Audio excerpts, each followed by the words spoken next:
claro, se llama el Hospital de los Pobres, pero también el nombre de la persona de quien lleva ese nombre, ¿no? O sea, del doctor Antonio Lorena. Ustedes saben que el doctor Antonio Lorena, o sea, si bien era médico, pero también era, por ejemplo, un gran botánico. Es interesante, ¿no? Un médico de formación, digamos, científica o dentro del modelo científico occidental, pero su punto de partida, por ejemplo, para el doctor Lorena era botánico. Y si nosotros, por ejemplo, quisiéramos ver el papel que ha cumplido, por ejemplo, en el tema de la botánica, hay muchas plantas, por ejemplo, que llevan su nombre, o sea, científicamente. Por ejemplo, en la zona de Machu Picchu vamos a encontrar varios pisonais o parientes del pisonai, que son del género eritrina, y por ejemplo hay una eritrina muy difundida en todo ese valle, en esa quebrada, que es Eritrina lorenae, o sea, justamente dedicada al doctor Lorena. Entonces, esa es la parte de repente que muy poco conocemos con respecto, por ejemplo, al doctor, o sea, Lorena, que fue un gran científico cusqueño, no solamente médico, sino científico, porque estudió muchas ramas, especialmente las plantas de nuestro medio. Y otro tema que es importante, o sea, dentro de la historia, ¿no?, de este personaje, es de repente uno de los pocos médicos científicos o de formación occidental que valoraron en su debida dimensión todos estos conocimientos de nuestra medicina tradicional.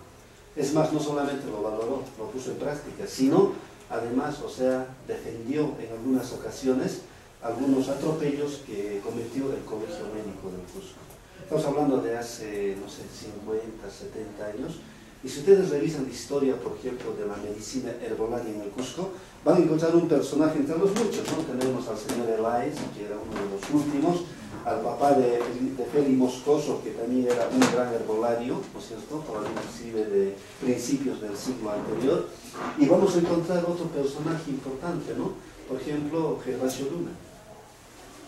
Y si ustedes en algún momento encontraran por el baratillo, por algún punto de venta de libros, si encontraron el libro de Gervasio Luna, por favor cómprenlo, porque prácticamente en este momento es una joya, prácticamente una joya hablando en términos de herbolaria, porque esos libros ya no se encuentran. Y muy pocos posiblemente tengan ese libro que escribió Gervasio Luna, un gran herbolario cusqueño. Miren, podemos desarrollar un tema, ¿no es cierto?, por ejemplo, inclusive solamente recopilando los grandes personajes que hicieron este tema de la famosa herbolaria cusqueña. Es un tema histórico, un tema cultural, un tema de tradición que tiene que ver, por ejemplo, con el tema de salud. Pero delante de lo que me refería, ¿por qué Gervasio Luna, digamos, tiene que ver con este tema a la vez con el doctor Antonio Lorena? Porque en esa época, justamente, como ustedes entenderán, no solamente los curanderos, los que practicaban la medicina tradicional, no solamente eran mal vistos o perseguidos en los últimos años o en la época colonial, sino también en esas épocas donde Antonio Lorena justamente vivía y trabajaba o practicaba la medicina. Y justamente en esa época Gervasio Luna es enjuiciado por el Colegio Médico del Cusco. ¿Y de qué era acusado? Era acusado de curar sin tener su título profesional. Y lamentablemente las leyes amparaban ese tipo de acusaciones, ¿no? Entonces, prácticamente Gervasio Luna ya estaba con un pie a la cárcel, porque había cometido bajo esas normas muchos delitos.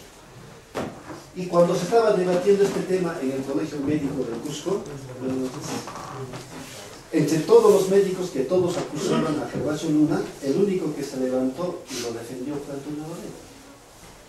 Y hay un anecdotario justamente en ese libro y en otros libros que podemos encontrar, donde literalmente más o menos Antonio Lorena se dirige de esta manera a sus colegas, le dice: colegas, ¿de qué se acusa al señor Gervasio Luna?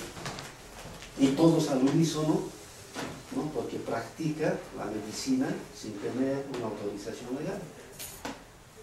Y Lorena dice: ¿y eso qué tiene que ver? Muchos de nosotros sí tenemos un título, tenemos licencia para curar, pero muchas veces matamos. Y nadie nos acusa y nadie nos juzga. ¿Cuál es la diferencia, para empezar? Dos, yo pienso que dijo, ¿no?, Lorena, de que si esta persona está curando, está ayudando a su prójimo que necesita recuperar su salud, no tiene por qué ser acusado, no tiene por qué ser perseguido, más bien debe ser felicitado, debe ser valorado por la misma sociedad.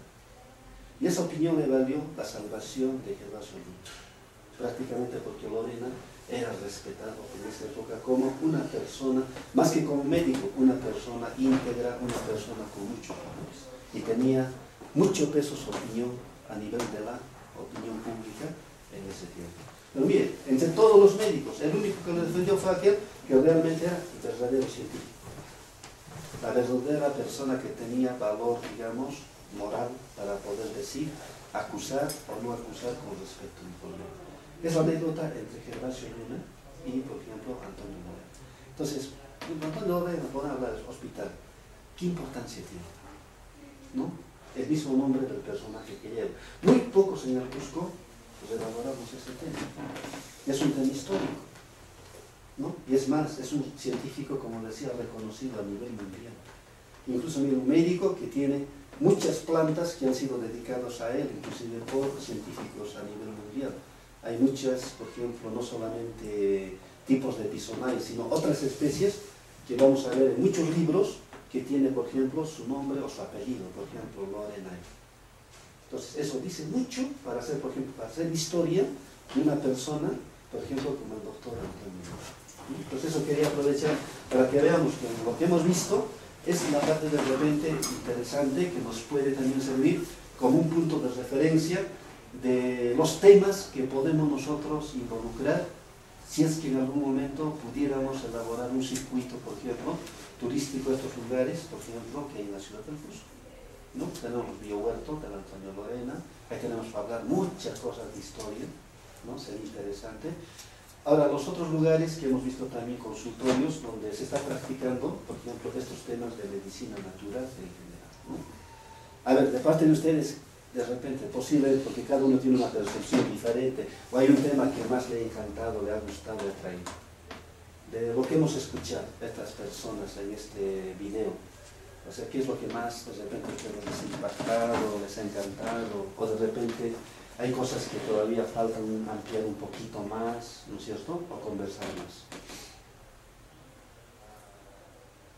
Aquí habla sobre las hierbas. ¿En qué parte encaja lo que le llama el huevo, ¿no? Porque se supone que estamos hablando de hierbas y también le está poniendo el huevo. Y también por ratos le pone lo que es el magnetismo de las personas en cuanto con aureas y todo eso, ¿no? Sí. Es decir, ¿es una mezcla que está haciéndose o solamente está en la producción prácticamente? Sí, bueno, el tema, si bien es, por ejemplo, sobre las plantas, pero estas personas hablan un poco, digamos, de todas las actividades o técnicas que ellos conocen y manejan. Por ejemplo, el caso de Felicitas Moscoso habla del huevo dentro del diagnóstico, ¿no? O sea, el huevo lo está utilizando, digamos, como un medio para identificar o saber de qué enfermedades, por ejemplo, sufre una persona, ¿no? Y también ese tema me parece muy interesante porque se han dado cuenta que como en el proceso histórico de nuestra medicina andina, si antes, por ejemplo, con la llegada de los españoles, se comenzó a prohibir estas prácticas, por ejemplo, el diagnóstico mediante el cuy, ¿no es cierto?, porque era, digamos, calificado de hechicería, de prácticas, eran perseguidas, ¿no es cierto?, en ese tiempo, como extirpación de idolatrías. Entonces, el hombre andino es hábil y sustituye inmediatamente ese diagnóstico utilizando otro recurso, ya que los conquistadores o los españoles traen, el huevo. ¿Por qué? Porque es bien observador, ¿no? Bien agudo, y se da cuenta que el huevo, miren, en ese tiempo ya ellos podían ver que captaba energía, o bien energía positiva o bien energía negativa. Es lo que llaman la bioenergía, ¿no? El magnetismo bioenergético. Y efectivamente, hasta hace poco mucha discusión había, oye, son creencias de repente que muchas veces no vienen al caso, pero ahora a la luz de las investigaciones, un poco de lo que hemos escuchado de personas que están trabajando ese tema, ahora sí entendemos que efectivamente esas prácticas tienen base científica, ¿no? Que es bioenergía. El cuy, igualmente alguna vez hablamos, ¿se acuerdan? O sea, está demostrado que la radiografía mediante la sola del cuy funciona porque justamente hay transferencia de energía del cuerpo de la persona enferma hacia el cuerpo del cuy. Y es lo que se refleja y lo que se ve cuando se hace un diagnóstico de las vísceras del cuy. Y es idéntico, digamos, el daño que puede haber en un órgano o en varios órganos del paciente que está enfermo. inclusive el grado de avance, si es por ejemplo un tipo de cáncer, ¿no? Es interesante. Y el huevo más o menos cumple esa función. Por eso las personas que se han especializado, por ejemplo, hacen la pasada del huevo, puede ser a un niño, un adulto, y luego inmediatamente rompen el huevo y lo vierten en un vaso de agua fría, ¿cierto? Y después de unos 5 minutos, ¿qué pasa? Y eso muchos han visto. Lo dejan ahí, ¿no es cierto? O sea, reposando, y se van formando diferentes figuras dentro, digamos, del vaso que está mezclado con la clara y con la yema del huevo. Y se forman figuras, se forman, por ejemplo, coloraciones intensas, menos intensas, y el que sabe interpretar puede prácticamente decirnos todos los males que sufrimos solamente observando esa disposición del huevo dentro del agua. Es súper interesante. Así como los que saben leer coca, ¿no? Que tira la coca, te lee, te dice, sabe que tienes este problema. O sea, problemas hasta sentimentales, hasta problemas de salud. Igual el huevo. Nos pueden describir desde la punta del cabello hasta la punta de los pies qué es lo que tenemos y qué es lo que no tenemos. Es impresionante. Entonces, es importante desde ese punto del diagnóstico, ¿no? Y ya cuando uno sabe, por ejemplo, de qué sufre la persona con cierta precisión, entonces se hace el tratamiento específico, si es que se utiliza plantas, o sea, con plantas. Si tienen que utilizar otros remedios, aplicarán otros remedios de la medicina natural, ¿no? Entonces, más creo que está en ese sentido, ¿no? Aunque mezcla todo, ¿no? Por el tiempo que tiene, o sea, un poco de todo lo que en su vida profesional pone en práctica cada uno de ellos, ¿no? Con respecto a la doctora Oblitas, ¿qué es lo que más les ha, por ejemplo, llamado la atención? La segunda profesional que puso después del acupunturista.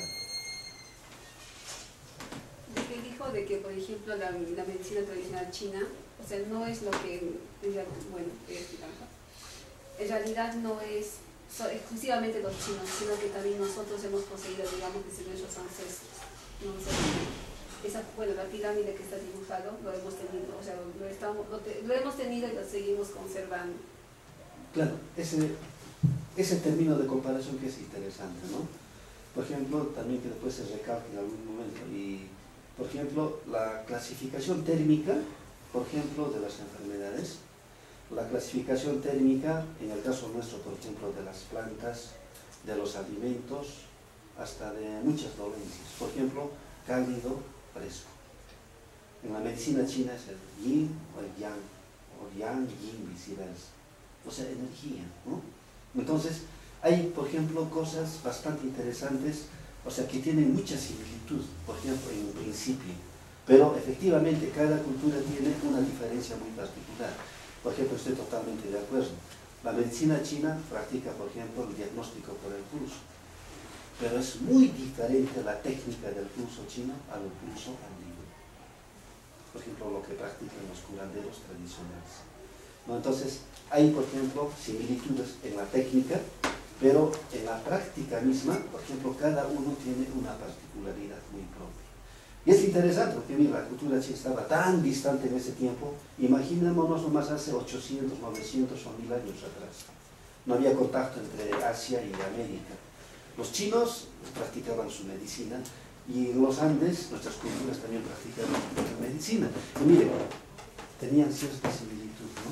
Por principio y también en algunas técnicas, pero cada uno tiene su propia particularidad. Ahí podemos agregar, por ejemplo, cuando hablamos de diagnóstico aprovechando, tenemos el pulso, tenemos el diagnóstico con el huevo, el diagnóstico con la soga del cuy, con la observación de las hojas de la coca, ahí podemos agregar la observación incluso de los granos del maíz, ¿no? Hay personas que saben observar el maíz. El maíz no solamente es para comer, sino también para diagnosticar. Y si vamos a la ceja de selva, Capilcopata, esta zona, por ejemplo, los curanderos utilizan, por ejemplo, las hojas secas del toe, ¿no? Que es un pariente del campacho o floripondio que tenemos en la zona andina. Entonces, miren, hay una gama de conocimientos y técnicas solamente, por ejemplo, para diagnosticar, para conocer de qué mal padece una persona. Ahora, lo más interesante, como hemos escuchado, no es solamente un diagnóstico del mal físico, ¿no? ¿Qué órgano está mal? Sino también de enfermedades psicosomáticas. que la medicina moderna no va a poder identificar con todos los diagnósticos modernos que ustedes reconocen. Pues miren, una gran ventaja. Entonces, me parece que por ahí es interesante, por ejemplo, estos temas que hemos podido escuchar, ¿no? A ver, ¿algo más? Un detalle, por favor, hasta donde veo, la medicina natural creo que actúa lentamente en cuanto a la medicina química, el otro actúa muy rápidamente, ¿no? ¿Es cierto? En eso tienes razón, y es así. O sea, una gran diferencia entre la medicina natural y la medicina química es que la química tiene un efecto bastante rápido, ¿no? Y generalmente su eficacia está relacionado por esa rapidez, ¿no? Yo estoy con una infección, por ejemplo, a la garganta, ¿no? Entonces, yo inmediatamente me voy a una farmacia, un hospital, y me voy a aplicar un inyectable, es un antibiótico, junto con un antiinflamatorio. Si no es inyectable, una pastilla, en pastillas, ¿no es cierto? Un antiinflamatorio y un antibiótico. A los 5 minutos ya siento mejoría. Ya me deja de doler la garganta, me deja de arder, ya puedo deglutir la saliva sin ningún problema. Y tengo que cumplir ese tratamiento durante 5 o 6 días para que no tenga problemas de resistencia después con los antibióticos. Solamente allí hay que tener cuidado. Pero, ¿qué es? Eficaz rápidamente, o sea, no es. Pero, muchas veces, ¿cuál es el problema? Que muchas veces las personas no cumplen siempre con el tiempo de tratamiento. Y este es el mayor peligro cuando nosotros empleamos la medicina química. 2. Siempre, cuando cumplamos también el tiempo de uso del recomendado del medicamento, vamos a tener un problema de efectos colaterales, ¿no? Y uno se da cuenta, uno toma la pastilla, sí, le pasó un dolor de garganta, pero le comienza a molestar la boca del estómago, o sea, un proceso de gastritis. O le comienza a doler la cintura, tenemos ya problemas con los riñones. O comenzamos a tener, ¿no?, un poco de mareos y también ganas, por ejemplo, de devolver, ya problemas de hígado. O sea, los medicamentos curan rápido, pero de pasito afectan a otros órganos. Esa es, digamos, un poco la consecuencia lógica de utilizar, por ejemplo, los medicamentos sintéticos. En cambio, las plantas, claro, como todos conocemos, tienen un efecto, o sea, mucho más lento. Pero es interesante, ¿se acuerdan?, cuando un poco visualizamos ese tema en la medicina tradicional. La medicina tradicional se caracteriza principalmente porque es una medicina prioritariamente preventiva, no curativa. Entonces las plantas van a tener un mejor rol, un mejor papel, una mejor función cuando nosotros lo empleemos como preventivo. No mucho va a ser de repente su efecto rápido cuando ya la persona esté enferma. Ahí está el problema. Entonces yo creo que tenemos que ver en qué enfoque funciona cada una de las medicinas de mejor manera.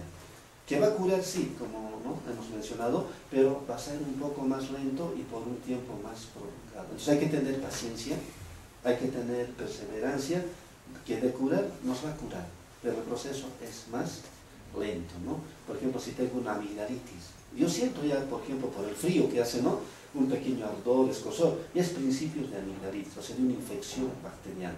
Entonces, ¿qué debemos hacer? Si quiero aplicar la medicina natural, por ejemplo, puedo recurrir rápidamente en la casa, puedo conseguir hojas de geranio, ¿no?, que es fácil de conseguir, como unos maceteros, unos huesos. Y mucho mejor dicen que es de flor blanca, ¿no?, hasta ese conocimiento. Reposamos las hojas de geranio, o sea, bastante concentrado, porque no lo vamos a ingerir, sino simplemente vamos a hacer gárgaras, enjuagatorios. Es una forma de ¿qué?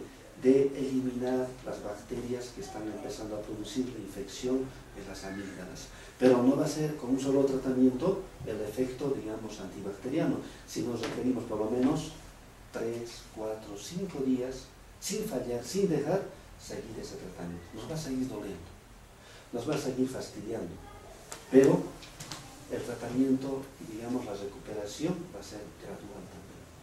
Entonces, ahí viene el tema de rapidez. Siempre queremos que un problema se nos solucione rápidamente. Entonces, preferimos ir, digamos, al medicamento que tiene ese efecto mucho más veloz, ¿no?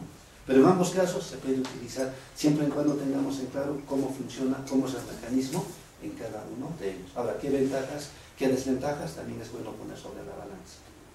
Entonces, de tal manera que podamos elegir de manera más libre, más independiente, si se quiere, cada uno, con qué alternativa nos podemos curar, ¿no? Otro detalle, por favor. De un tiempo atrás, las tiendas de medicina natural se han proliferado por doquier. Y sinceramente yo soy partícipe, ¿no? O sea, a mí me gusta, por ejemplo, prefiero tomar un mate, no sé, de cualquier planta de que tomar un café, por ejemplo. Entonces, yo no sé, usted debe conocer, ¿no?, qué tienda es recomendable, porque usted sabe que hasta medicina química están aplicando en día cada creo, entonces me imagino que debe ser peor con la medicina natural, ¿no? Sí, ese es un tema, o sea, sí, muy preocupante, porque en nuestro medio justamente alguna vez tocamos ese tema. Cuando hablamos de productos herbarios en el mercado, ¿qué le puedo decir? No hay una garantía al 100% de los productos. ¿Por qué? Porque no hay, digamos, normas, existen normas, pero nadie las cumple. El problema en el Perú, somos campeones en sacar la vuelta a cualquier norma, ¿no? Por más que la ley esté dada. Y en este tema existen normas, existen disposiciones, pero las entidades que deben cuidar, por ejemplo, este tema, no las hacen. Entonces, como usted dice, por ejemplo, en los últimos 10 años ha habido una proliferación así, ascendente de centros, de tiendas, de lugares donde se comercializa productos naturales, productos herbarios. Pero la mayoría, como usted bien lo ha percibido, y todos creo sabemos eso, no cumplen con las normas básicas, no garantizan a los consumidores que el producto realmente, uno, sea la verdadera, de la planta que se dice, y dos, que tampoco tenga la sanidad y calidad adecuada como producto llamado medicamento. Entonces hay un problema serio. Y como usted menciona, podemos consumir una planta del mejor centro naturista, con aparente mejor garantía por el local, por los precios, pero el producto nos puede causar daño. Para empezar, posiblemente no es la planta verdadera. Y dos, hay una gran seguridad de que están contaminados. Entonces, esos son los riesgos que incrementan peligros para la propia salud de la persona que quiere utilizar plantas medicinales. Entonces, ahí tiene que ver el tema de confianza. ¿Cómo podemos, digamos, enfrentar ese problema? Justamente promoviendo o viendo, articulándonos a organizaciones que ya están trabajando de manera seria la producción de las plantas desde el propio campo. O sea, no recolectores, sino grupos que ya están produciendo las plantas con un enfoque, digamos, de calidad. Por ejemplo, si las cultivan con abonamiento totalmente orgánico, no echan para nada ningún agrotóxico. Porque si a la planta medicinal, por muy bien manejada que esté en huerto, en chacra, en lo que queramos, le echan un poquitito de agrotóxicos, esa planta automáticamente pierde sus virtudes curativas y se convierte en producto tóxico para el organismo. Ahí tiene que ver los temas de qué, los temas de cómo se cosecha, en qué momento se cosecha. Hemos hablado sobre el clima, hemos hablado sobre los horarios, hemos hablado sobre los tipos de recipientes donde se puede depositar las plantas para ser trasladadas al lugar de preparación o procesamiento. Hemos dicho, por ejemplo, nunca se debe emplear plástico. ¿Y qué es lo que emplea en el campo? Básicamente plástico. Entonces las plantas medicinales no deben estar en contacto con plástico, ni frescos, mucho menos cuando estén secos. ¿Y qué es lo que vemos en un centro naturista? Las plantas bien presentadas en bolsas de polipropileno, un plástico fino, muy bonito, bien presentado, pero en términos de calidad y sanidad, totalmente erróneo, que va contra la salud del consumidor. Entonces, para eso, ¿qué tenemos que tener? La otra alternativa, información. Entonces, la información, por ejemplo, la estamos acá difundiendo, por ejemplo, con ustedes. Ustedes cuando salen, van a la casa, hablan entre colegas, ya también explicarán cómo debe ser una planta medicinal con los criterios de calidad y sanidad para que no nos haga ningún problema en nuestro organismo. Entonces, es la importancia de estas reuniones, ¿no? Un poco intercambiar, ¿no es cierto?, este tipo de experiencias, de técnicas, de conocimientos, para que nosotros como consumidores podamos utilizar mejor y también difundir estos conocimientos entre todas las personas de nuestro entorno que también les interesa el uso de plantas medicinales. Perdón, mi pregunta era si usted conoce algún centro médico recomendado, ¿no? No conozco a ninguno, porque lamentablemente, si siempre queda este espacio, hay un espacio vacío, donde justamente siempre hay algún vacío todavía. El hospital puede ser un sitio de referencia, pero, por ejemplo, el tema del biohuerto, que hemos visto, por ejemplo, está bien manejado, está bien organizado, es más, lo dirigen profesionales como debe ser, pero ¿saben cuál es el problemita? Y siempre eso lo hemos dicho desde que se formó el biohuerto.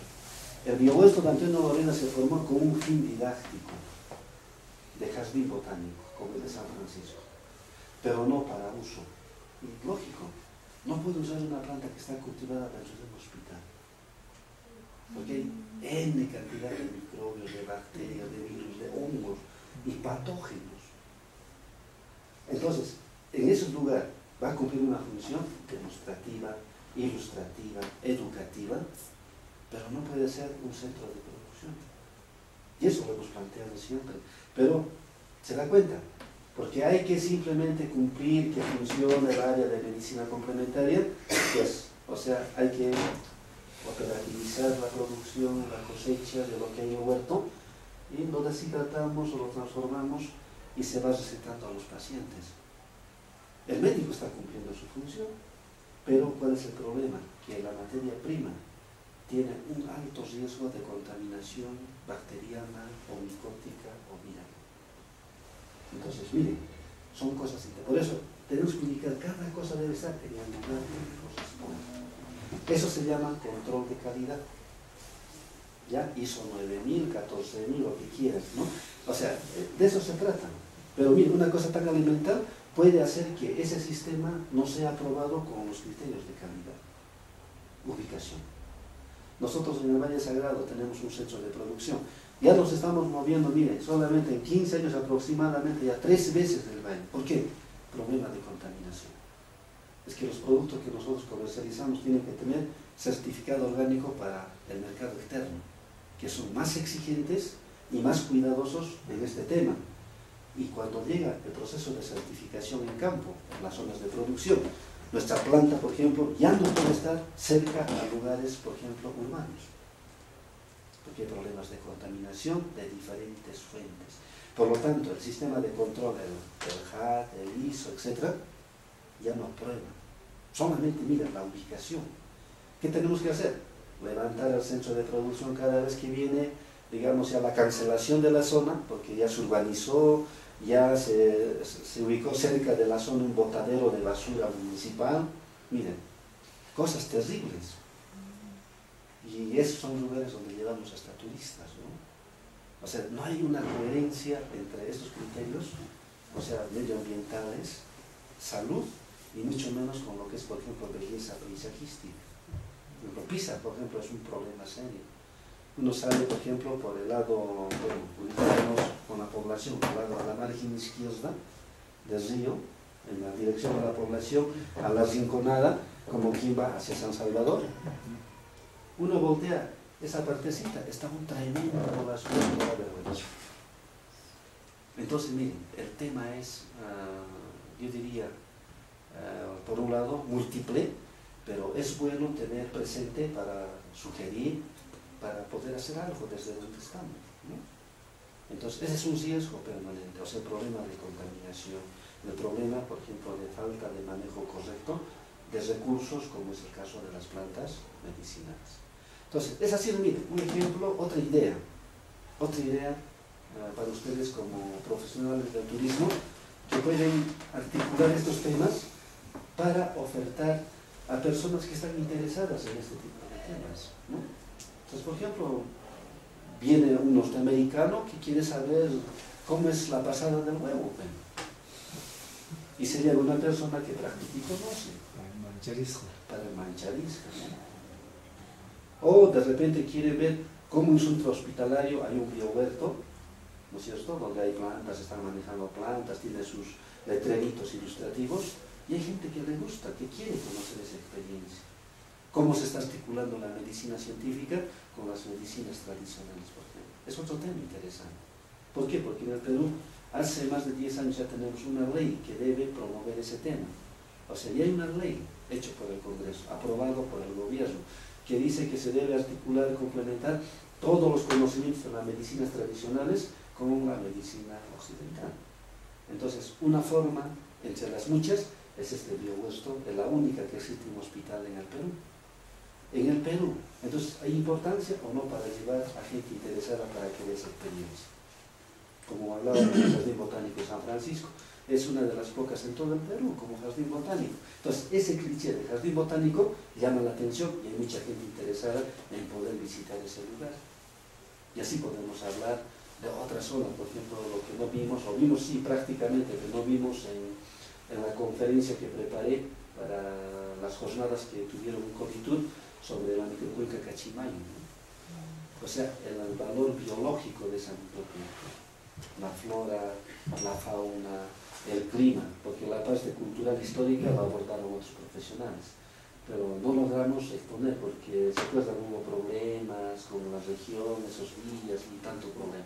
Pero en otro momento yo tengo el CD, o sea, lo vamos a ver, porque ese día preparé con tanto esmero para exponer, después me quedé sin exponer, ¿no? Pero ustedes que están interesados en el tema, o sea, vale la pena que lo vean, porque es un material muy interesante. Así como hoy día, o sea, íbamos a aprovechar para conversar justamente sobre la próxima salida que tienen hacia Lares, ¿no? Y hemos visto, miren, los recursos de la naturaleza son diversos, no solamente son plantas. Hemos escuchado que se utiliza hasta el clima, se utiliza la tierra, se utiliza la radiación solar, se utilizan diferentes recursos de la naturaleza, tanto animal, vegetal, mineral, y el propio clima, para prevenir y curar enfermedades. Y cada uno tiene ahora un nombre especial. Si hablo de tierra, hablaré pues la geoterapia, ¿no? Si hablo del agua, hablaremos de la hidroterapia. Y la hidroterapia todavía se va a clasificar en otros temas dependiendo del tipo de agua que se utiliza. En el caso de Lares vamos a hablar, por ejemplo, ¿no?, de aguas termales, ¿no? Entonces es otro sistema, por ejemplo, que se utiliza para prevenir y curar enfermedades. ¿Y qué origen tienen las aguas termales, ¿no? Son de origen volcánico, por eso que están calientes, ¿no? Acuérdense que toda nuestra región, nuestra zona, el sur principalmente, está sobre el cinturón de fuego del Pacífico. Por esa naturaleza tenemos fuentes termales, la Raya, ¿no es cierto?, las más conocidas. Luego tenemos acá en Lares, tenemos Machacancha, y podemos encontrar en diferentes zonas donde pasa este cinturón de fuego, ¿sí?, que es volcánico. Entonces vamos a encontrar fuentes de aguas termales. Ahora, estas aguas termales van a tener también diferente naturaleza. ¿Por qué? Por la composición química, por los minerales disueltos que tiene el agua. No es igual. El de Machacancha posiblemente tiene más hierro, ¿no? El de Lares no conozco a profundidad, pero por ejemplo puede tener bastante azufre más que otros minerales, y así por el estilo. Entonces eso depende de qué, del lugar donde está ubicado cada fuente termal, porque la superficie terrestre, acuérdense, no es homogéneo en toda la región, es diferente. Doctora, toca un tema muy importante. Mi pregunta siempre ha sido esto, ¿no? He tratado de hablar con geólogos así, casi nunca me han dado respuestas, ¿no? No sé si usted está en la Raya, ha estado en Machacancha, en Machu Picchu, igualmente en Cono, donde hay un agua así, aguas termales, siempre al lado pasa un río o riachuelo frío. ¿Por qué? Bueno, sí. Generalmente esto tiene relación con las capas freáticas, ¿no? Pues en este caso las aguas termales en realidad son como cualquier manantial. La única diferencia es que donde pasa el manantial hay esto, ¿no?, este cinturón de fuego que decimos de carácter volcánico. Son los que prácticamente le dan la temperatura, ¿no?, caliente, fuerte, que le caracteriza como agua termal. Y el incremento de temperatura que hace que puedan disolver, porque usted sabe, cuando el agua está más caliente tiene su poder disolvente mucho mayor que cuando está fría. ¿Y eso cómo lo comprobamos? Si solubilizamos azúcar, por ejemplo, en un vaso de agua fría y en un vaso de agua caliente, ¿dónde va a ser mayor la velocidad de disolución? Donde el agua está más caliente. Pues la temperatura que acelera la capacidad de disolver al agua como solvente. Entonces, esa le da la característica, por ejemplo, de que tenga esas características, si se quiere, químicas muy propias, aparte de la temperatura, por el cual ya se conoce a las aguas termales, ¿no? Entonces, la fuente de agua, la naturaleza es la misma como cualquier manantial. Nace de la capa freática de agua subterránea, pero por las zonas si pasan estas corrientes, digamos, volcánicas de alta temperatura, entonces son los que permiten que esta agua, al pasar cerca a ella o sobre ella, prácticamente comienza incluso a hervir. Por ejemplo, en Cajamarca, por ejemplo, los baños del Inca, en Cajamarca, por ejemplo, las temperaturas son bastante altas. Por ejemplo, ahí tranquilamente llegan más de 70 grados. Entonces sería interesante, por ejemplo, cuando hacemos hidrotermalismo, ir con nuestro termómetro, que no es difícil conseguir, es barato además, un termómetro ambiental, y en cada lugar tomar la temperatura. Por ejemplo, ¿a cuánto está la temperatura? ¿No? Para tener una idea, por ejemplo, hasta cuánto, por ejemplo, nuestro organismo puede soportar, porque también eso es gradual. Y se ha dado cuenta, por ejemplo, en muchos sitios, los pozos están dispuestos de tal manera que el agua, por ejemplo, va teniendo temperaturas diferentes de manera escalonada. Y esto se practica mucho en lo que se llama la hidroterapia, en este caso con aguas termales. Por ejemplo, desde el agua más tibia hasta el más caliente. ¿Y cómo uno va pasando? Va pasando gradualmente, poco a poco, del más tibio y hasta el que tiene temperatura más fuerte. ¿Y nuestro organismo qué capacidad tiene de adaptación? Si usted pasa primero por agua tibia, pasa luego a agua un poquito más caliente, su organismo tranquilamente va a soportar esa temperatura.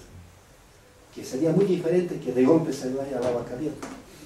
O sea, prácticamente va a estar lleno de ampollas, ¿no? Con quemaduras, ¿no? Pero mire, ¿cómo es el manejo, ¿no? Del hidrotermalismo? Uno comienza por el agua más tibia y gradualmente va pasando a uno más caliente y más caliente. De tal manera que uno puede llegar, por ese proceso de adaptación, a soportar temperaturas, por ejemplo, bastante fuertes, que de golpe no los podría soportar. 70 grados. Exactamente. Y en Cajamarca, por ejemplo, el agua está literalmente hirviendo. Y si usted pone, por ejemplo, huevo, se va a cocinar al igual que en una olla ahí coccionando con agua. Por eso se prohíbe a los varones entrar en Cajamarca. Se pasa. Pero pasado.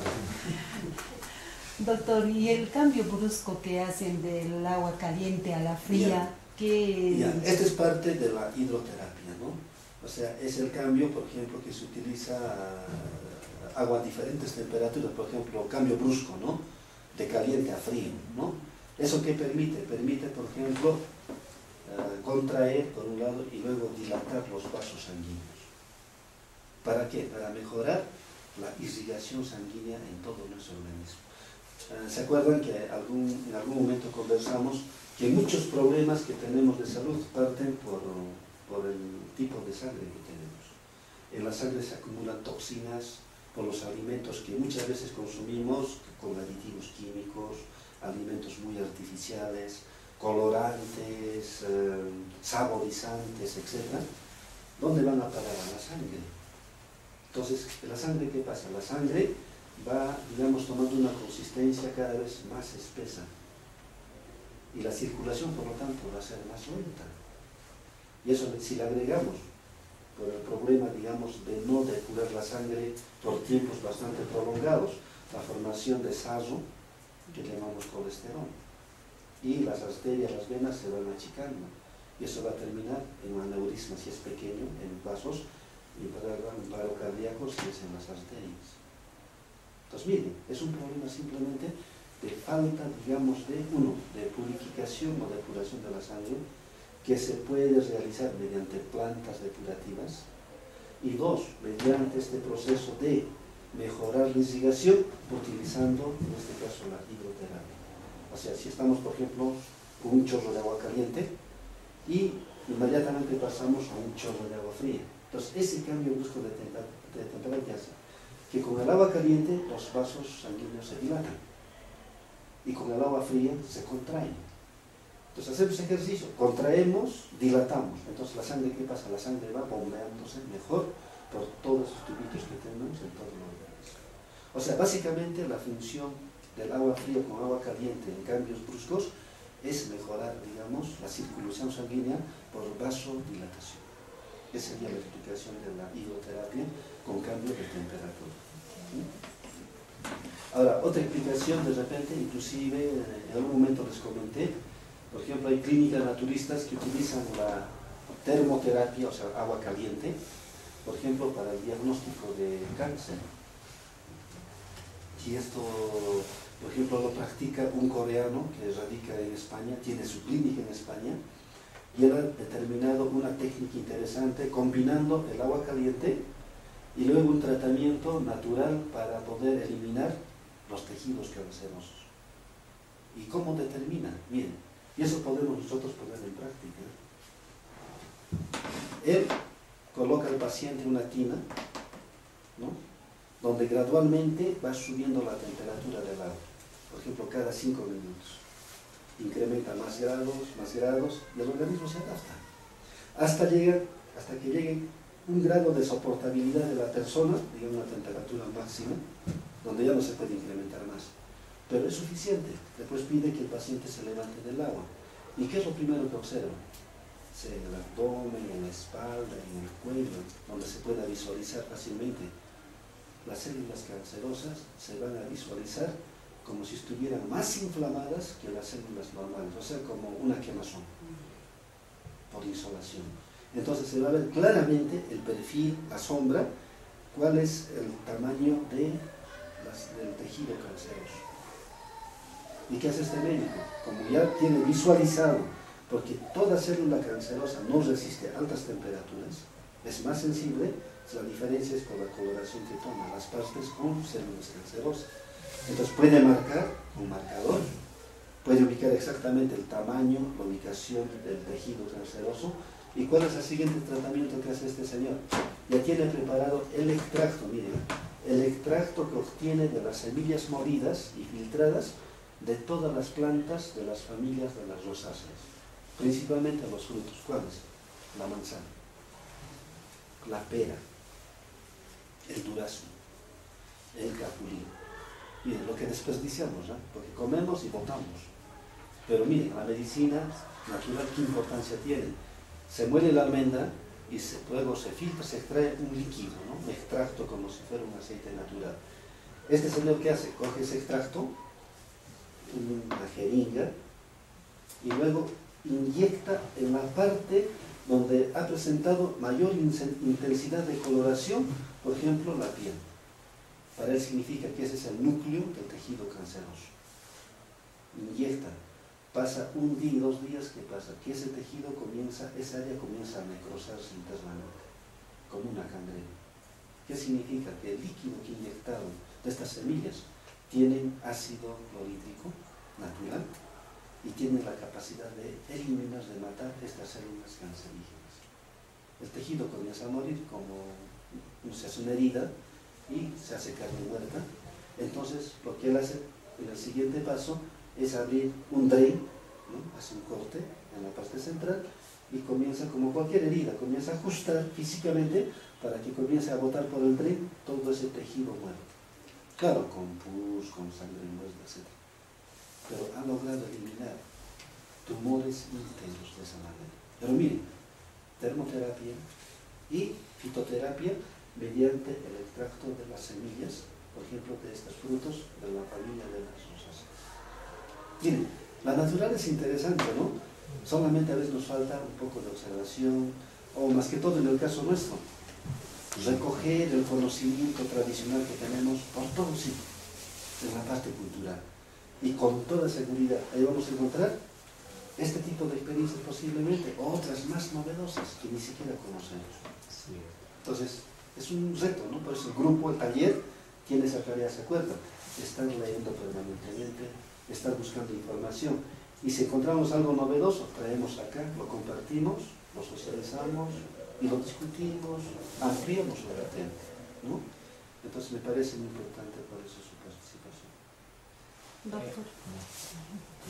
Doctor, y para prevenir sería bueno o tal vez comer estas semillas de las rosáceas. Usted ha dado el clavo. lo principal no es esperar tener cáncer para recibir ese tratamiento, sino es la prevención. Y si yo veo que esas semillas tienen esa propiedad, entonces me las como. Junten nomás semillas de limón, de naranja, semillas de durazno, todas las semillas. Hay que tener un poco, volver esa cultura de consumir semillas. Ustedes saben cómo ha evolucionado el hombre a través de la historia de la Tierra. Los primeros hombres que consumían, básicamente semillas. Éramos semillóvoros, ¿no? Pero el hombre moderno ya no come casi semillas, muy poco, ¿no? Pero miren, ahí tenemos en la naturaleza una gran diversidad de plantas que nos dan semillas. Las semillas se desperdician. Entonces, miren, y la razón fundamental que puede respaldar lo que estamos comentando, y es de conocimiento nuestro, el alimento de mejor valor es el germinado de cualquier semilla. Y eso lo van a encontrar en cualquier tipo de información sobre buena nutrición. Y alguna vez hemos hablado, ¿se acuerdan?, sobre el valor de una semilla, inclusive por la forma de preparación. Nuestros plumones, ¿no?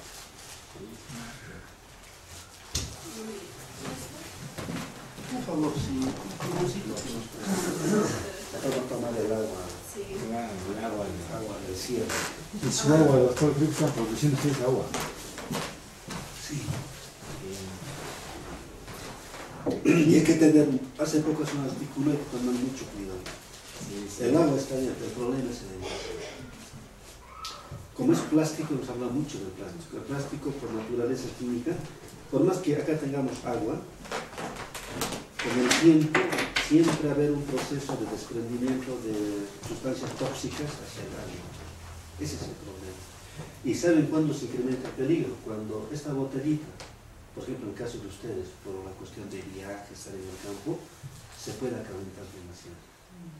Está demostrado científicamente. Hace poco hacer un artículo. ¿Ya? Por favor, los que quieran artículo me escriben. Ya saben mi correo. Les voy a reenviar. ¿Ya?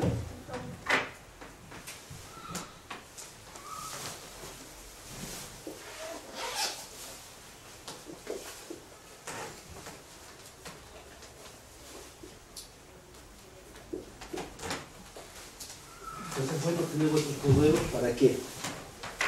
Para que cuando tenga información que me llegue, por ejemplo, sobre estos temas, inmediatamente se los reenvíe. Y ahí es bueno, por ejemplo, este tema, porque hace poco ha salido un artículo científico, o sea, no es un artículo científico, porque se ha hecho investigaciones de bastante tiempo, donde se demuestra que es muy peligroso, por ejemplo, dejar esta botella en un medio donde hay bastante calor. Puede ser al sol. Muchas veces lo dejamos en el carro. El carro por naturaleza, la temperatura es alta y el agua realmente está tibia, casi caliente. Y no lo tomamos. Ese es el peor producto que podemos tomar, mucho cuidado. Y eso hay que difundir entre todos nuestros colegas, entre todos. Y doctor, si por ahí, como decir, solemos hacer eso nosotros. Nos hacen hervir el agua y lo ponemos en la botella para que posteriormente vaya enfriando. Exactamente. Eso también igual, porque al entrar en contacto el agua y más temperatura, acelera ese proceso de contaminación con los productos químicos que tienen. O sea, el factor temperatura acelera también ese proceso. Entonces, si yo quisiera tomar, por ejemplo, agua hervida tibia, claro, es un poco difícil, a veces no es tan manejable. Yo recomendaría mejor usar las botellas de vino. Claro, a veces para viajar en veces es incómodo, que se puede golpear o pesa más, pero si yo pongo en la balanza lo bueno y lo malo, yo prefiero cargar mi botella. ¿Y en cuestión de aluminio, doctor? Aluminio tampoco es recomendable, porque los metales en general, aluminio se desprende óxidos, el hierro desprende óxidos. El único, digamos, recipiente que podría evitar esos problemas es el acero inoxidable. ¿Y quién va a comprar un recipiente de acero inoxidable? Primero, costos.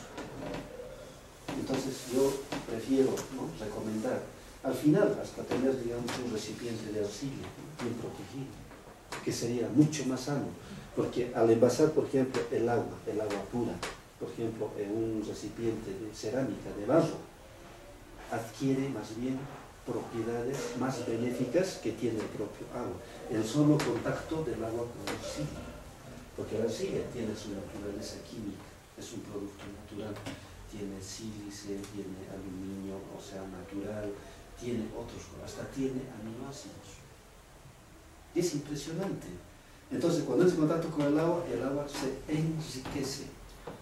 Entonces acá el agua se contamina, mira la diferencia de términos, ¿eh? Lo más moderno nos contamina y lo más tradicional nos da mejores ventajas para la salud.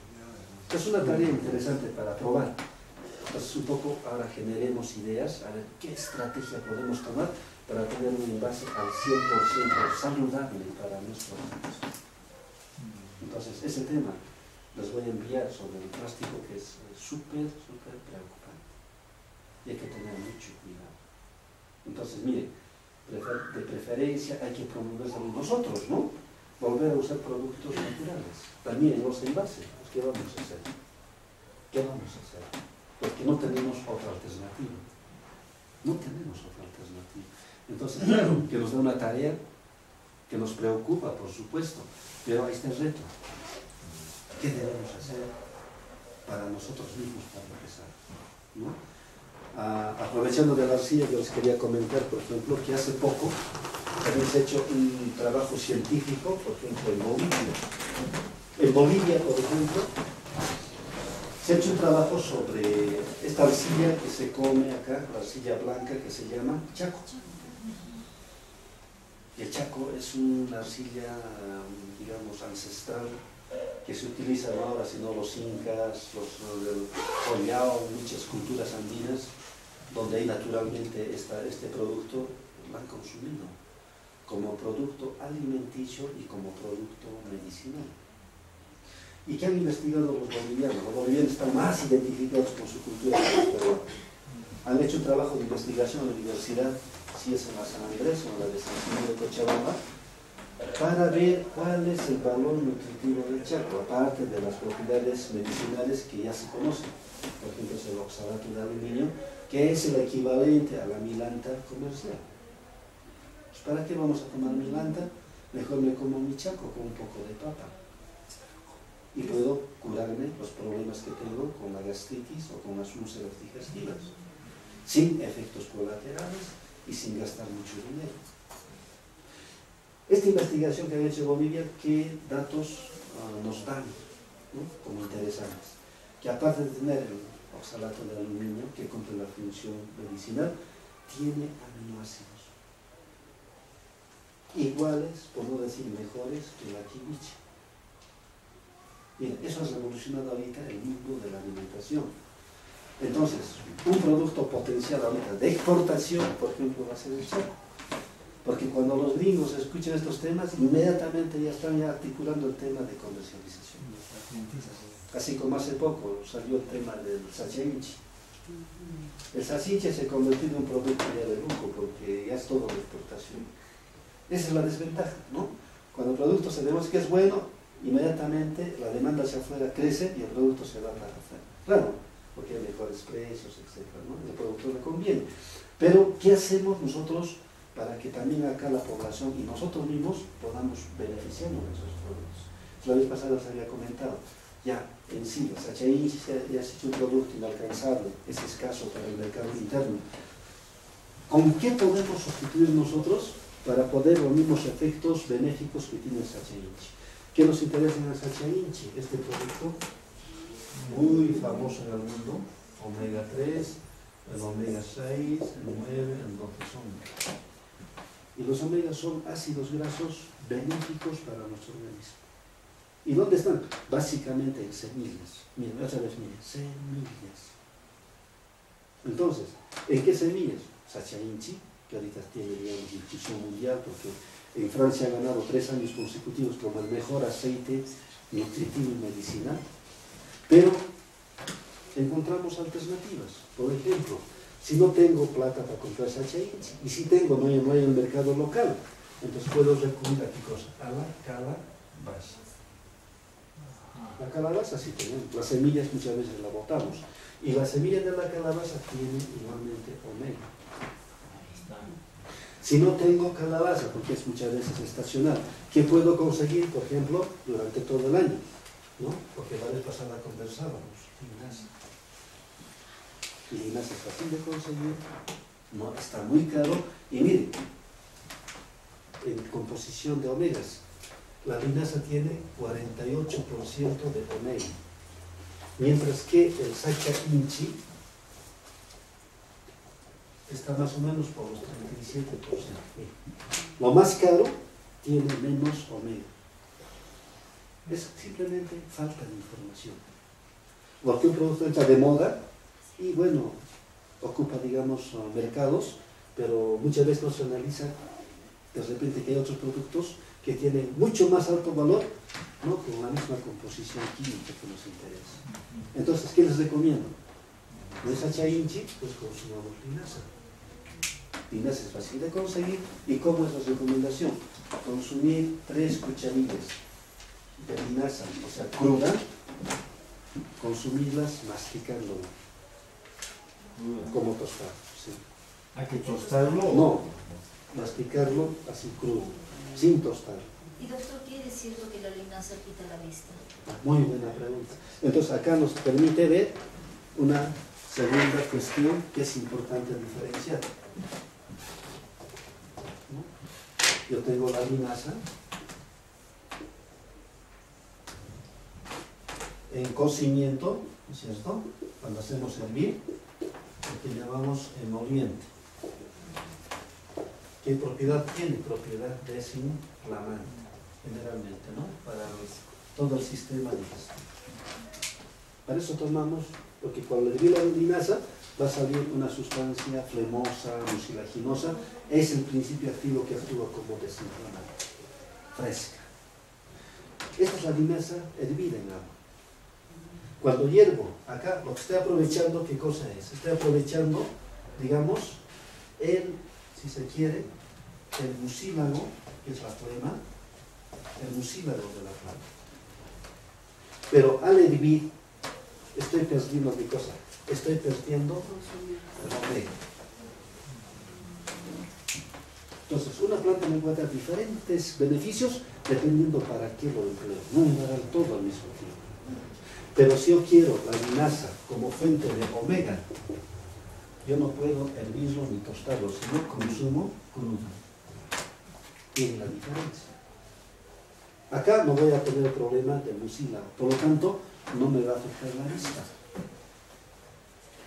Lo que estoy acá aprovechando para mi metabolismo es sencillamente el aceite vegetal que tiene la semilla y donde están los omegas.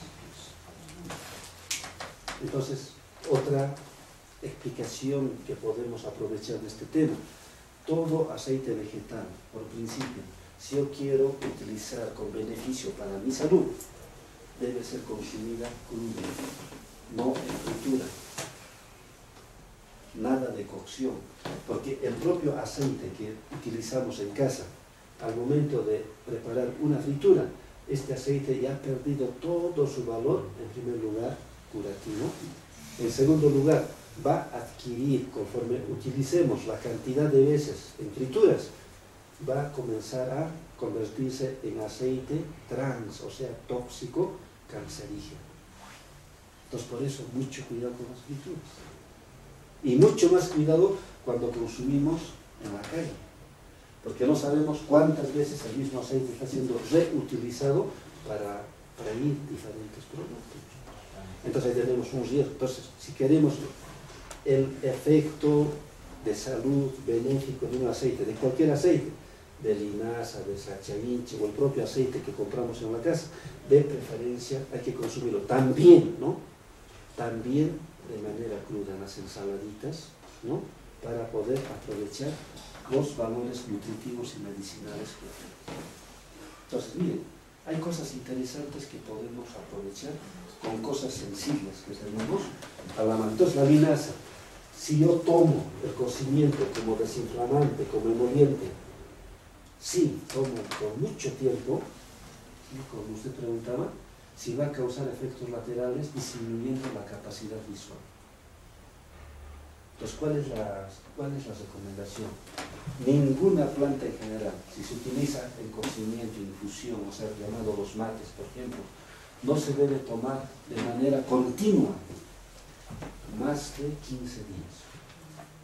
De preferencia, para evitar problemas colaterales, tomo una semana y descanso una semana. Pues de tal manera que el organismo tiene el suficiente tiempo para poder desintoxicarse de manera natural. Puedo tomar la linaza todo el año, puedo tomar 20 años con ese sistema. Nunca vamos a tener el efecto nocivo, sino siempre el efecto benéfico del producto. Entonces ahí ya viene el tema de dosificación y de tiempo de uso, y también tiene que ver la forma de preparación o de uso del producto. Y para redondear el tema de semillas, cualquier semilla que sea germinada, es lo que también vamos a un poco complementar. Si yo, por ejemplo, utilizo el producto más común que siempre hablamos acá en nuestro medio, ¿no? El trigo, ¿no? Que es el producto más consumido. Esta semilla, de preferencia, debe ser de lugares conocidos en nuestro medio, porque el trigo que hemos comentado, ¿no?, en las sesiones anteriores, casi en su totalidad es trigo importado, por lo tanto es trigo transgénico, de la manipulación genética, y eso trae riesgos colaterales más peligrosos para la salud, y muy poco se informa sobre ese tema. Podemos hablar con personas que vienen de otros países, por ejemplo Europa. La Comunidad Económica Europea es bastante drástica en exigir que si tienen, por ejemplo, un producto en sobre, ¿no?, de marca, cualquiera que sea, de origen vegetal, de semillas, en forma de harinas o transformados, la etiqueta debe ser bien claro, aparte de decir contiene tales cosas, debe decir qué porcentaje tiene de semillas de origen transgénico, con letras grandes. Si no cumplen esto, esa empresa es sancionada hasta cerrada por el gobierno. ¿Por qué? Porque esta información es clave para el consumidor. El público europeo, el norteamericano, sabe las desventajas y los peligros que tienen consumir productos con, por ejemplo, semillas de origen transgénico. Puede ser trigo, puede ser soya, puede ser maíz, que en este momento está abundando. Entonces, ¿cuál es el problema? Como también tiene que haber un libre mercado, no se puede restringir. Pues lo que el gobierno pone como norma es allá, pero usted tiene que poner bien claro en su etiqueta qué es lo que contiene y cuánto por ciento procede de transgénicos. Si el consumidor lee y sabe que es un transgénico, qué efectos tiene en su organismo, entonces tiene la libertad de comprar o no comprar. Y si la compra, bueno, ya se atiene a las consecuencias porque es voluntario. Pero aquí ustedes han visto una galleta, un paquete de sopa instantánea. El propio pan que consumimos todos los días no tiene ninguna información de qué porcentaje de semilla transgénica está utilizado. O sea, ese es el problema que tenemos en nuestro medio. ¿Yo qué recomiendo? Por precaución, porque los andinos eran muy precavidos en todo, mejor no consumamos estos productos. Es rico, es agradable, pero si pongo otra vez en la balanza lo positivo, lo negativo y los riesgos, prefiero no arriesgar, ¿no? El principio precautorio que exige cualquier proceso productivo o de consumo. Perdón. Tengo entendido que, hablando con una bióloga alemana, me dijo que la gelatina que se consume tiene aspartame, ¿no? También alguna la Coca-Cola Light, ¿no? Y todo lo que tenga light. Y el aspartame, tengo entendido que te deja secuelas, y a veces te puedes volver inválido, ¿no? Tienes tembladera, parecido al Parkinson, y te deja a veces paralítico, ¿no? Y hablando con ella, nos dijo que si nosotros pudiéramos no comer lo que es gelatina, porque normalmente estamos acostumbrados a comer gelatina, y tiene ese aspartame, ¿no? Sí. Y hablando, yo escuché un caso justo del aspartame ese tiempo, que había una señora que tomaba Coca-Cola Light. O sea, nosotros a veces agarramos todo el aire, eso tiene ese químico que es el aspartame. Y hablando con la bióloga, nos dijo que había una señora que estaba inválida, no se podía parar, y le gustaba la Coca-Cola Light, pensando que le iba a hacer bien, seguía tomando. Y hubo unos estudios y le dijeron que no tome esa Coca-Cola Light. Su hermana lo empezó a quitar y pasando el tiempo se empezó a curar. O sea, ese químico empezó a salir del cuerpo y empezó a funcionar su sistema motriz. Porque eso es lo primero que ataca, ¿no? Sistema nervioso central, ¿no? Y dijo, se empezó a sanar, ¿no? Y en la política peruana no existe, en muchos países ya muchos productos se han sacado de venta, ¿no? Pero en el Perú no, o sea, tenemos muchos productos que hacen daño al organismo y no hay normas como para sacar eso, ¿no? Con el consumo humano, ¿no? Y es masivo en el consumo. Sí, pues es que nos hemos, yo diría, occidentalizado demasiado con productos externos, ¿no? Y siempre, como en algún momento hemos repetido muchas veces, siempre tenemos un poco en la mentalidad de que todo lo que viene de afuera es mejor que lo nuestro. Y eso prácticamente conlleva digamos, a utilizar productos más importados, más industrializados, más con aditivos químicos que, como dice el amigo, hacen muchísimo daño al organismo. Claro, una Coca-Cola cuesta más, pero también hace más daño, ¿no? Entonces, somos locos, ¿no? Pagamos más para que nos haga mal. No sé dónde se ve eso, ¿no? Creo que solo en nosotros se ve ese tipo de actitud. Entonces, es que no valoramos la salud. Ese es el gran problema. Claro, también estamos en una sociedad donde todo, digamos, es rápido, las ocupaciones, el trabajo, etc. Tomamos lo que podemos, lo que encontramos, y también comemos lo que podemos encontrar. Ese es el problema. ¿Por qué? Porque ponemos siempre en la última prioridad nuestra propia salud. ¿Y cuándo valoramos? Cuando ya tenemos la enfermedad. Ahí sí, pudiéramos dar toda la plata del mundo para curarnos, pero muchas veces ya está. Entonces yo creo que es bueno siempre hacer ese razonamiento. Alguna vez cuando yo doy clase en la universidad, a los chicos les digo eso: miren, el tema de la salud parte por el tipo de alimentación que tenemos. Y cuando yo hablo de alimentarme, que es una necesidad básica de todo ser vivo como nosotros, porque necesitamos ingerir energía para seguir trabajando, viviendo, tengo que pensar primero que mi cuerpo no es un tacho de basura para meter cualquier cosa en el estómago. Y por ahí nace el tema de la autoestima. Si yo me quiero, me aprecio, tengo que tener mucho cuidado en lo que como, porque mi cuerpo es algo sagrado, algo que tengo que cuidar. Pero así no lo vemos a nuestro organismo. Si no, pues no hay que ir al estómago para pasar el hambre y punto. Cualquier cosa entra al estómago. Y muchos productos, como están viendo, que son sintéticos, son modificados genéticamente, y no sabemos las consecuencias que ocasionan dentro de nosotros. Muchos de ellos pueden ser de efecto inmediato, pero lamentablemente muchos de estos efectos son a largo plazo. Y se presentan cuando ya está, cuando muchas veces ya no hay remedio ni en la medicina moderna. Y es un problema serio. ¿Por qué? Porque también el mercado prioriza ¿qué cosa? Prioriza la parte lucrativa. Ganar más, vender más, pero no prioriza la salud del consumidor. Ese es el gran problema que tenemos. Y en el Perú, como bien lo has dicho, pues ninguna institución encargada fiscaliza eso, no controla. Pues tienen carta libre para vendernos lo que sea y prácticamente en muchos casos hacernos daño, ¿no? Entonces ese tema me parece que es importante. Por eso todo lo que está envasado, en su mayoría, siempre tiene estos productos como aditivos o por el origen de la materia prima, problemas muy serios para la salud. Y hay que tener mucho cuidado. Entonces les comentaba, si hablo de semillas, por ejemplo, el trigo, ¿no? El trigo natural que todavía encontramos en Paruro, en Paucartán, lo que sea, tratemos de consumir ese trigo. De repente no en forma de pan, porque el pan, el industrial, el harinero, el panificador, no va a ser ya el pan como antes el trigo local, sino compra cosa importada, porque es más barato y es más fácil de procesar, se da cuenta, ¿no? Entonces, ¿qué hacemos en casa? Ustedes, por ejemplo, que viajan por el trabajo,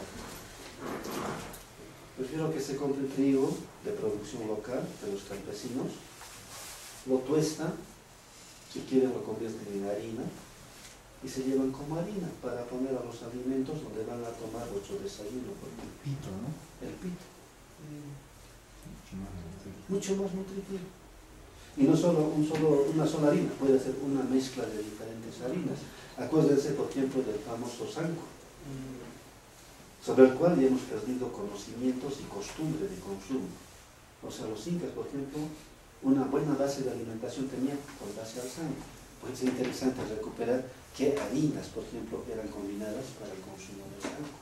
¿Y con qué se mezclaba? ¿Con qué tipo de mate, por ejemplo? Entonces, miren, combina planta medicinal con un producto alimenticio y completo. Pero ahora que consumen pan, que ya no tiene casi nada de nutrientes, sino más productos, ¿no?, potenciales, tóxicos para nuestro organismo. Pero lo que quería redondear es, cuando hablamos de una semilla cualquiera, tomando ejemplo el trigo mismo, dependiendo, uno, de su procedencia, y dos, por la forma de preparación, va teniendo diferentes niveles, digamos, de valor nutricional en el organismo. Entonces, un ejemplo nada más, cuando hablamos antes de las semillas, por ejemplo, germinadas. Si yo germino el trigo, este trigo lo germino, como si yo tengo algodoncito húmedo, lo que sea, entonces voy a empezar a germinar los primeros brotecitos. Si yo consumo este brote, este germinado, en el trigo, este es un alimento de primer orden, el máximo. Acá tengo aminoácidos, acá tengo carbohidratos, acá tengo vitaminas y acá tengo minerales. Prácticamente tengo todo.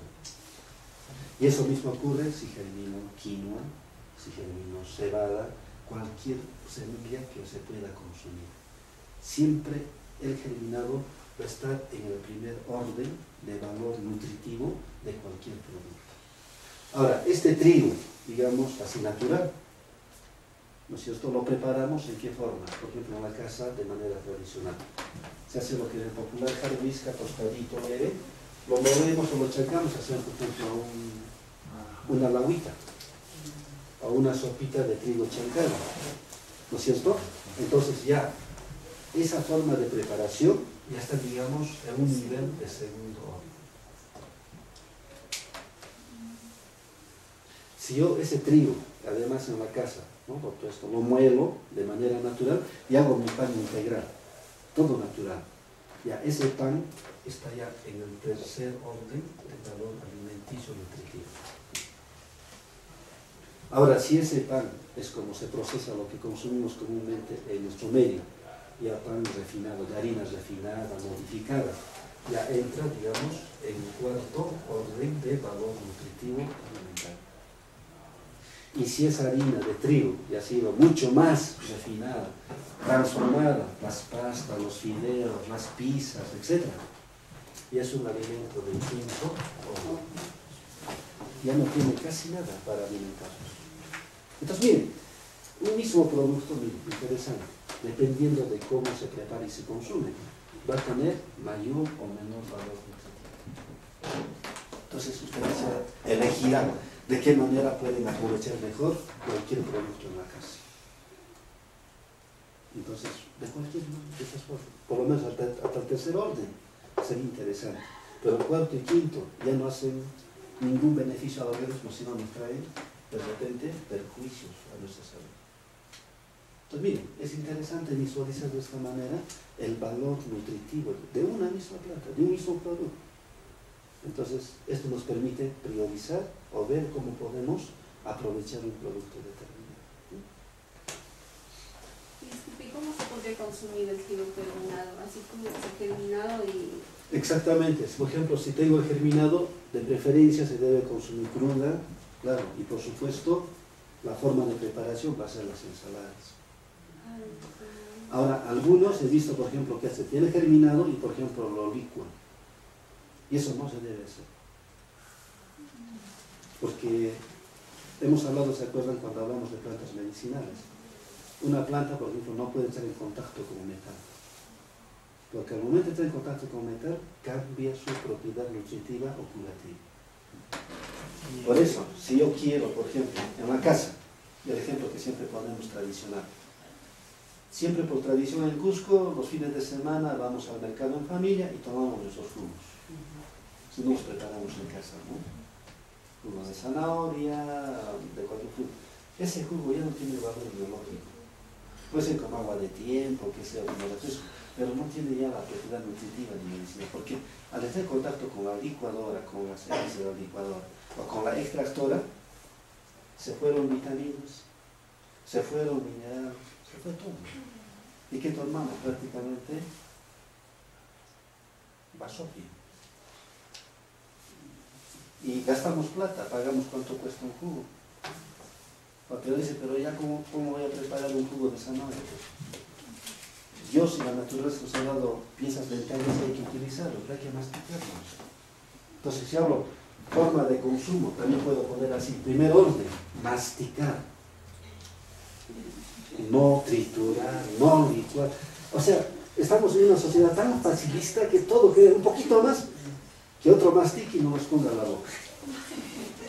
O sea, somos tan flojos que todo queremos rápido y fácil. Esa mentalidad nos lleva a esos errores, mire, tan elementales. Entonces, si yo todavía tengo pues dientes, para un abuelito no parece que mastique zanahoria, ¿no? La ralladora. Puede ser, pero una ralladora que sea de un metal que no desprenda óxidos. Entonces, puede ser una alternativa. Pero de todas maneras, va a ir bajando el nivel. Ya no sea el primero, pasará al segundo, tercero. Baja algo. Entonces no estoy aprovechando al 100% de las bondades que tiene el producto, ¿no? Entonces, en la casa, ¿qué hacer? Volvamos a utilizar el batán. Si no hay batán, entonces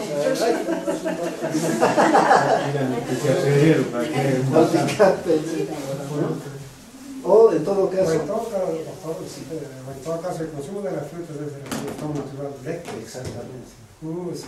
Todo, o sea, por eso le digo, miren, nosotros humanos con naturaleza tenemos piezas dentarias y esas piezas dentarias deben estar en permanente actividad, para eso están hechos. Si no, comienzan a atrofiarse. Por eso es bueno siempre de vez en cuando, no les digo todos los días de repente, aunque todos los días sería interesante, ¿no? Por ejemplo, ir masticando tostado de maíz, tostado, por ejemplo, de habas, ¿no? O cebada, o trigo, ir consumiendo, o arvejas, o garbanzos, porque todo tiene valor nutritivo, y mucho mejor es si lo consumimos directamente, porque el sistema de transformación, por muy mínimo que sea, va a ir bajándole el nivel o el orden de su valor nutritivo o medicinal. Entonces, este tema me parece interesante para que lo pongamos en práctica. Ahora, muchos veces no voy a comer solamente puro germinado, claro, y lógico, ¿no? Pero tengo que diversificar. Puedo preparar la ensaladita, por ejemplo, con un germinado. Puedo preparar la sopita, sí, ¿no? El jarhuisca, el chancadito. Pero estoy combinando en diferentes niveles el valor nutritivo del mismo producto. Entonces ahí viene la diversificación. Entonces ahí viene la variedad de la combinación. Ahora el trigo no va a ir solo, echará con otros productos, la papa, o el yuco, o la quinoa, qué sé yo. Y las hojitas verdes, que ya casi la mayoría ya no comemos hojas verdes, lo que hacían los antiguos peruanos. Las famosas chichas. ¿Quién ya consume en casa las chichas? Muy pocos. Por eso pues estamos prácticamente en una sociedad con mucho estreñimiento. ¿Quién no sufre de estreñimiento? Y lo peor, estamos pasando de un estreñimiento, digamos, digestivo hasta un estreñimiento cerebral. Porque ya no carburamos. Y eso influye en la capacidad intelectual, por supuesto. No hay flujo de energía. Como antes decía, la sangre está tan espesa que no hay una buena circulación. Por lo tanto, no va a haber buena oxigenación. Por lo tanto, estamos cansados, agotados. Ya no podemos hacer nada. Es simplemente cosas de este tipo. Modo de vida y forma de alimentación. Pues ya no os voy a preocupar más. Una pregunta.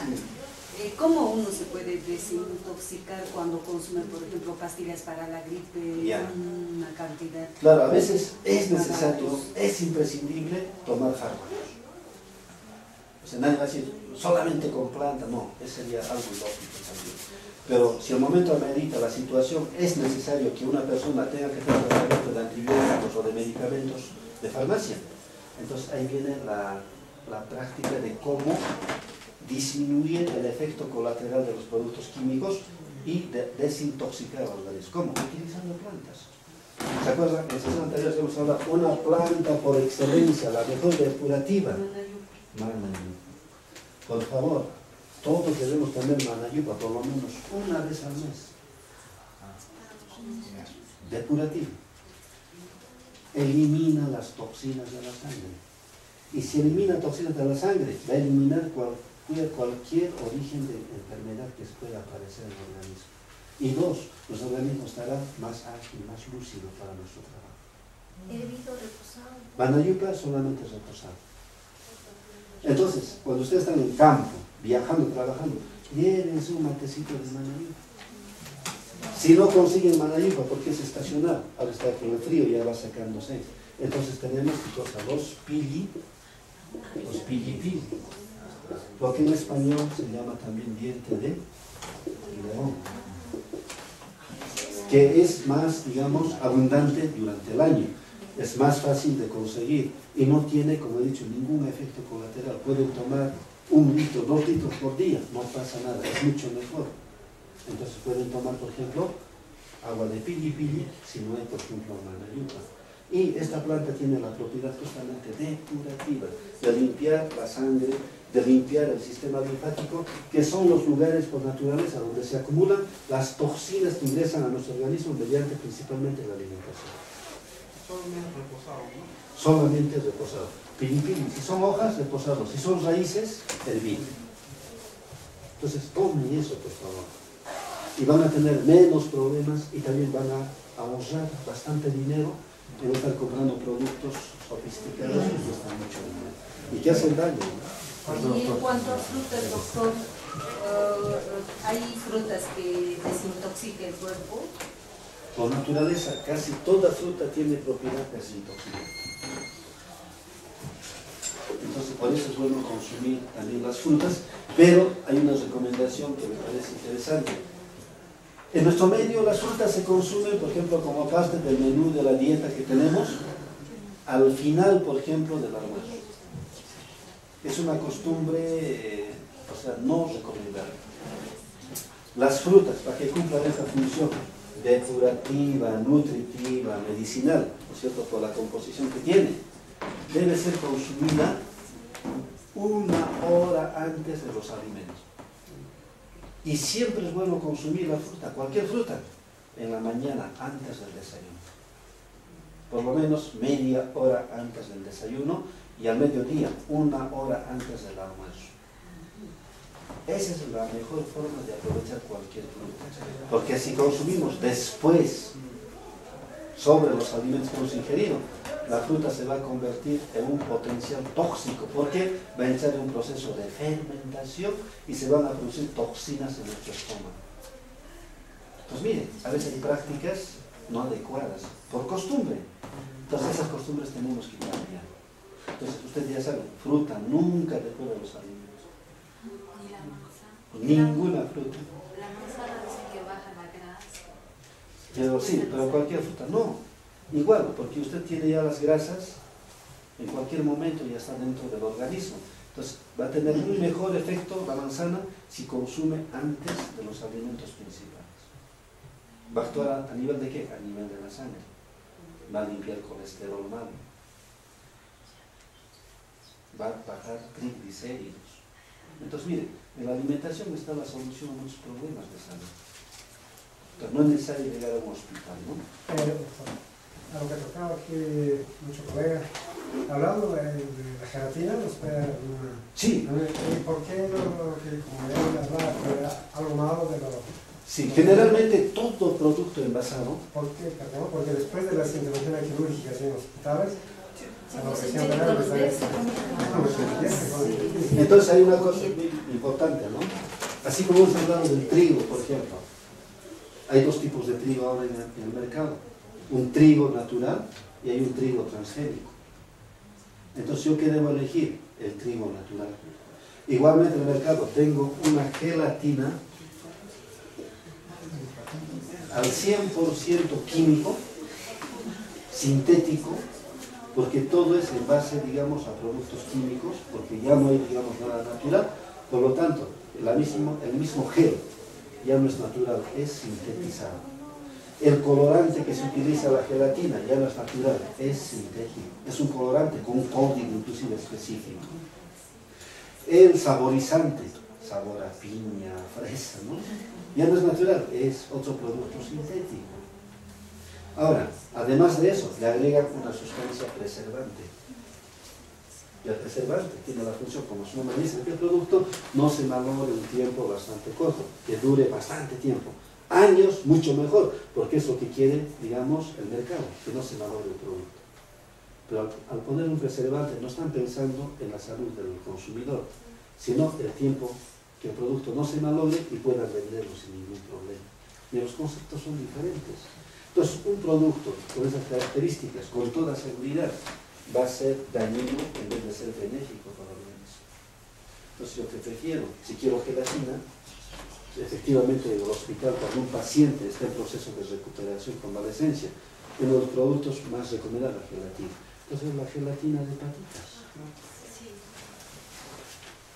Es otro producto que hemos dejado de lado en el consumo popular. ¿Por qué? Porque es más fácil comprar el sobre.